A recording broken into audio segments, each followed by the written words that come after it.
چھوٹی سی بات عرض کر کے اگلی بات کروں گا. ہمارے ہاں گھروں میں شادیاں ہوتی ہیں، شادی کسی اور کی ہو رہی ہوتی ہے، خوش کوئی اور ہو رہا ہوتا ہے. شادی بیٹے کی ہو رہی ہے، باپ خوش ہو رہا ہے. شادی بیٹی کی ہو رہی ہے، ماں خوش ہو رہی ہے، دوست خوش ہو رہے ہیں، محب جو محبت رکھنے والے ہیں وہ خوش ہو رہے ہوتے ہیں. اور شادی تو باہم محبت کرنے والوں کے ملاقات کا وقت جسے کہا جائے اسے شادی کہا جاتا ہے.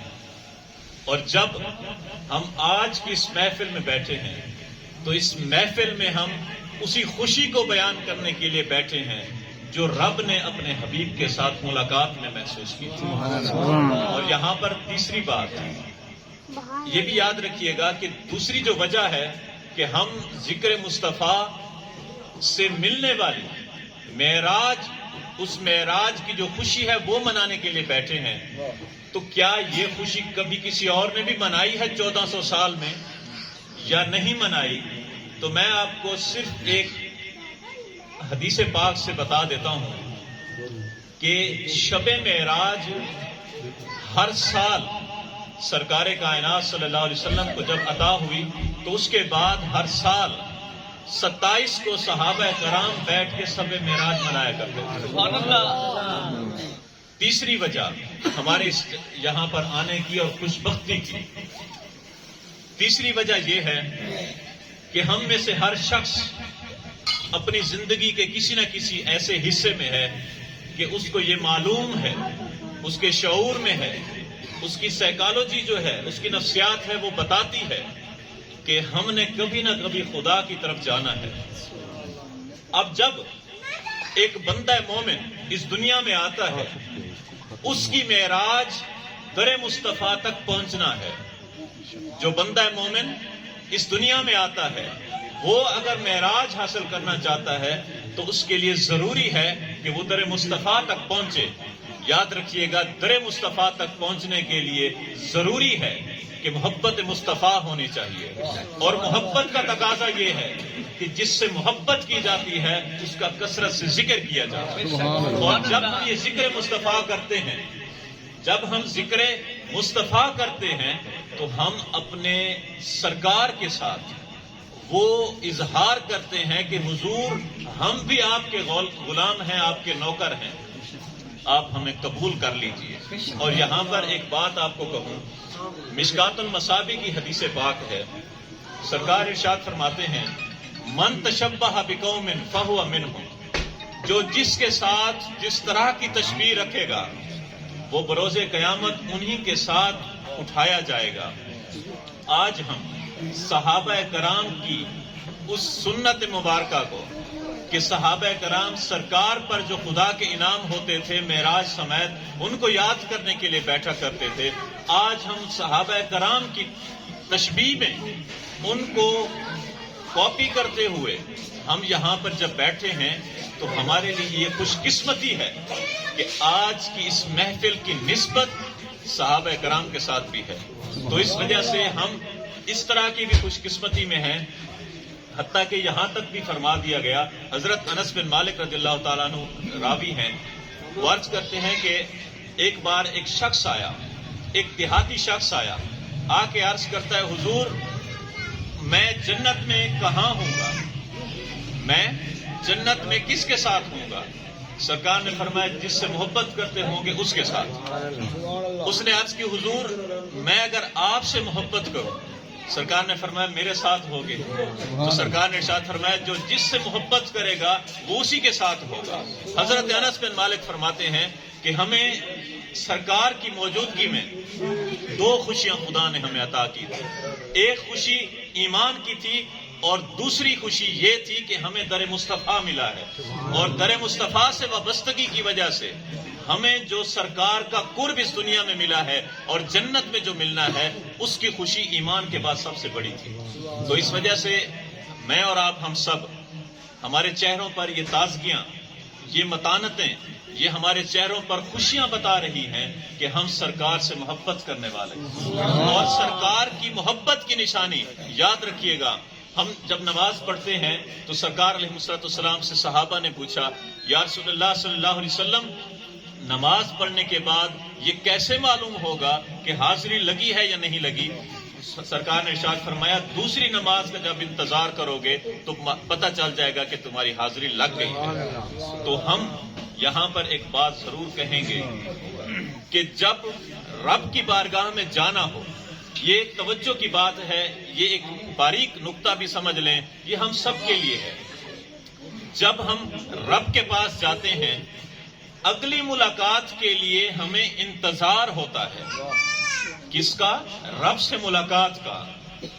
لیکن یاد رکھیے گا، جب ہم در مصطفیٰ پر جاتے ہیں تو اگلی ملاقات کا سرکار کو انتظار ہوتا ہے۔ تو اس وجہ سے آج ہم یہاں بیٹھے ہیں، خدا کی عزت کی قسم، اگر ہم میں سرکار کی کامل محبت ہے، یہیں سے بیٹھ کے مدینے ہم پہنچ سکتے ہیں۔ اور یہ چیزیں، یہ فاصلے، یہ جتنے بھی لمحات ہیں، یہ وقت لگنے، یہ پیسے، یہ دنیا داروں کے لیے ہوتے ہیں۔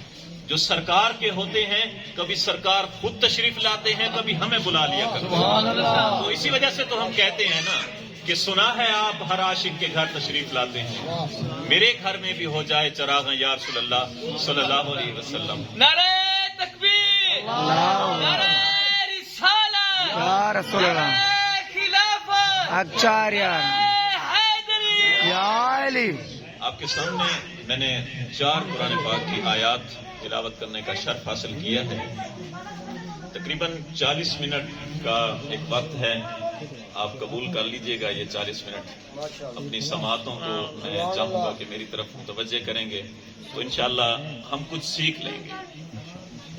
تو 10 منٹ گزر گئے ہیں، آدھا گھنٹہ ہے مزید، تو آدھا گھنٹے کے لیے میں آپ کے حوصلے کو بھی داد دیتے ہوئے آپ کی سماعتوں کو اپنی طرف متوجہ چاہتا ہوں۔ اللہ تعالیٰ نے قرآن پاک کے 15 پارے میں سورہ بنی اسرائیل میں، جسے سورہ اسراء بھی کہا جاتا ہے، اللہ تعالیٰ نے ارشاد فرمایا کہ سبحان الذی اسریٰ بعبدہ، پاک ہے وہ ذات جس نے اپنے خاص بندے کو ایک سیر کرائی۔ اب وہ سیر تھی کیا؟ وہ سیر دراصل بتانا چاہ رہی تھی کہ اس دنیا میں آنے والے وقتوں میں لوگ سفر کیا کریں گے، جو کئی سال کے سفر ہوتے تھے وہ چند گھنٹوں میں کر لیا کرتے تھے۔ جو پیدل کے سفر، جانوروں کے سفر تھے، وہ ہواؤں میں اڑ کے سفر کرنے تھے۔ تو اللہ رب العزت نے یہ ارشاد فرمایا کہ لیلاً، رات کے ایک تھوڑے سے حصے میں، اس کو مزید آسان کہوں تو چند سیکنڈ، یہ قرآن کی آیت کا میں ترجمہ کر رہا ہوں، اپنی طرف سے نہیں کہہ رہا، چند سیکنڈ۔ لیلاً لفظ نکرہ ہے، اور نکرہ جب آ جائے تو وہ کم سے کم وقت کو اپنے اندر سمیٹ لیتا ہے، اور کم سے کم وقت اس وقت سیکنڈ ہے، پھر سیکنڈ کے نیچے نینو سیکنڈ اور دیگر آ جاتے ہیں، لیکن سیکنڈ چونکہ آسان لفظ ہے اس وجہ سے وہی میں نے لفظ کیا کہ اللہ رب العزت فرماتا ہے میں نے اپنے خاص بندے کو رات کے چند سیکنڈ میں ایک خاص میں نے سیر کرائی۔ اچھا وہ سیر تھی کیا؟ سنن نسائی میں، مسلم شریف میں، مستدرک للحاکم میں اس کی پوری تفصیل موجود ہے۔ 6 احادیث مستدرک للحاکم میں ہیں، 2 احادیث مسلم شریف میں ہے، 1 حدیث پاک بخاری شریف میں ہے، اسی طرح اور بہت ساری کتب میں یہ بات موجود ہے۔ یہ اس وجہ سے میں آپ سے گزارش کر رہا ہوں کہ بعض لوگ این بین شیں کرتے ہیں کہ جی یہ حدیثوں میں نہیں ہے، یہ بات یہ تاریخ کی کتابوں میں ہے، تو اس وجہ سے میں آپ کو حوالہ دے رہا ہوں۔ اگر کسی کو حوالہ درکار ہو، میں اپنے تھوڑا سا وقت آپ سے لوں گا، میں آپ کو وہ پیش بھی کر سکتا ہوں لکھ کے، اور کتابیں بھی آپ اگر کہیں تو میں دکھا سکتا ہوں۔ تو اللہ رب العزت ارشاد فرماتا ہے کہ میں نے رات کے چند سیکنڈ میں اپنے حبیب کو، ہم کہتے ہیں نا کہ اللہ کا حبیب ہے، اللہ کا حبیب ہونا یہ بھی اسی آیت سے ثابت ہے، کیونکہ بعبد ہی میں عبد کی جو ہاں نسبت ہے وہ نسبت سرکار کی طرف ہے کہ میرا اپنا بندہ ہے، اور جو اپنا ہوتا ہے اسے حبیب کہا جاتا ہے، اور جو حبیب ہوتا ہے تو پھر اسے وہ معجزہ دیا جاتا ہے جو کسی اور کو نہیں دیا جاتا۔ تو اس وجہ سے سرکار علیہ الصلوۃ والسلام کو اللہ رب العزت نے یہ عظمت اور شان عطا فرمائی. اور اللہ رب العزت نے یہ یاد رکھیے گا کہ یہ عظمتیں سرکار کو دی کیوں ہیں. میں نے آپ کے سامنے آیت تلاوت کی ہے. اللہ رب العزت ارشاد فرماتا ہے انا جعلنا فتنۃ للناس، ہم نے آپ کو یہ عظمتیں صرف اس لیے دی ہیں تاکہ لوگوں کی آزمائش کریں کون سچا محب ہے، کون سچا موحد ہے، کون سچا مسلمان ہے. وہ اگر رسول اللہ صلی اللہ علیہ وسلم کی عظمتوں کا قائل ہوگا بس وہی سچا مسلمان ہوگا. ہم جتنے بھی عبادتیں کر لیں، ریاستیں کر لیں، ہم جتنے صدقہ و خیرات کر لیں، یاد رکھیے گا ہمارے دل میں ذرہ برابر بھی سرکار سے زیادہ کسی کی بھی نسبت ہو، صرف نسبت ہو، ہمارا کوئی عمل قابل قبول نہیں ہے. کیونکہ بخاری مسلم کی حدیث پاک ہے کہ تم میں سے کوئی اس وقت تک مومن ہی نہیں ہو سکتا جب تک اس کائنات کی تمام چیزوں سے بہتر اور اس کائنات کی تمام چیزوں سے زیادہ محبوب میں تمہیں نہ لگوں. تو اس وجہ سے سرکار کائنات صلی اللہ علیہ وسلم کو اللہ رب العزت نے یہ معراج کا تحفہ عطا فرمایا. اب معراج جب ہوئی تو اس کے کئی عجائبات ہیں. معراج کے اندر بہت ساری ایسی چیزیں ہیں جو آقا سے پہلے یا آقا کے بعد کسی کے وہم میں بھی نہیں ہے، کسی کے تصور میں بھی نہیں ہے. اللہ نے وہ عطا کی. پہلی چیز وہ براق تھی. وہ براق ایک ایسا جانور تھا کہ جو سرکار علیہ الصلوۃ والسلام کے لیے جنت سے منگوایا گیا. اب وہ میں احباب سے گزارش کروں گا کہ آپ قریب قریب تشریف لیں، جو بعد میں آنے والے ہیں ان کے لیے جگہ بن جائے گی، یوں محفل کا ماحول بھی مناسب رہے گا. بہت شکریہ آپ کا، آپ تشریف لائے گئے. عرض یہ کر رہا تھا کہ سرکار کائنات صلی اللہ علیہ وسلم کو اللہ رب العزت نے جو عطا فرمائی ہیں چیزیں، وہ سرکار سے نہ پہلے کسی کو ملی نہ سرکار کے بعد کسی کے تصور میں ہونی ہے.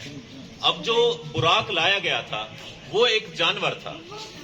اب وہ جانور جنتی جانور تھا، اور یہ وہ جانور تھا کہ جس نے پیدا ہوتے ہی، یہ روایات میں آتا ہے کہ براق وہ جانور تھا کہ جب اللہ نے اس کو بنایا تو اللہ رب العزت نے ہم سب سے بھی اور ہر مخلوق سے کچھ نہ کچھ پوچھا ہوا ہے. ہاں بھی بتاؤ تمہاری خواہشات کیا ہیں، ہم سے بھی پوچھا ہوا ہے. یہ تفصیلی بات ہے، میں صرف اس کو سکپ کرتا ہوں اور بنیاد پر آتا ہوں. تو اللہ رب العزت نے جب براق کو پیدا فرمایا تو اس سے پوچھا کہ تجھے کیا چاہیے. تو اس نے کہا مالک بس ایک گزارش ہے، مجھے وہ چاہیے جو کسی کو نہ ملا. تو اللہ رب العزت نے فرمایا کہ جاؤ جنت کے چکر لگاؤ، دیکھو تمہیں یہاں سے کچھ ہے تو تمہیں وہ دے دیتا ہوں. جب اس نے جنت کے چکر لگائے تو شاہ عبدالحق محدث دہلوی علیہ رحمہ لکھتے ہیں کہ جنت کے ہر پتے پر اللہ محمد لکھا ہوا ہے. کسی جگہ پر اللہ لکھا ہوا ہے، کسی جگہ پر رسول اللہ لکھا ہوا ہے. جب اس براق نے یہ دیکھا تو اس نے کہا کہ مالک یہ تو تیرا اس میں گرامی ہے، یہ تو تیرا اس میں ذات ہے، یہ ساتھ کس کا نام ہے؟ تو رب نے ارشاد فرمایا کہ یہ میرے حبیب کا نام ہے. تو اس نے عرض کی کیا ان کا قرب مجھے مل سکتا ہے؟ سبحان اللہ. یہ دیکھیں خدا کی رحمتیں تو دیکھیں. تو براق نے عرض کی کہ کیا مجھے ان کا قرب مل سکتا ہے؟ تو اللہ رب العزت نے ارشاد فرمایا کہ یہ تو بہت عظیم ہستی ہیں. تو براق نے کہا مالک ہر چیز مجھ سے لے لے، بس ان کا قرب دے دے. سبحان اللہ. نعرہ تکبیر، اللہ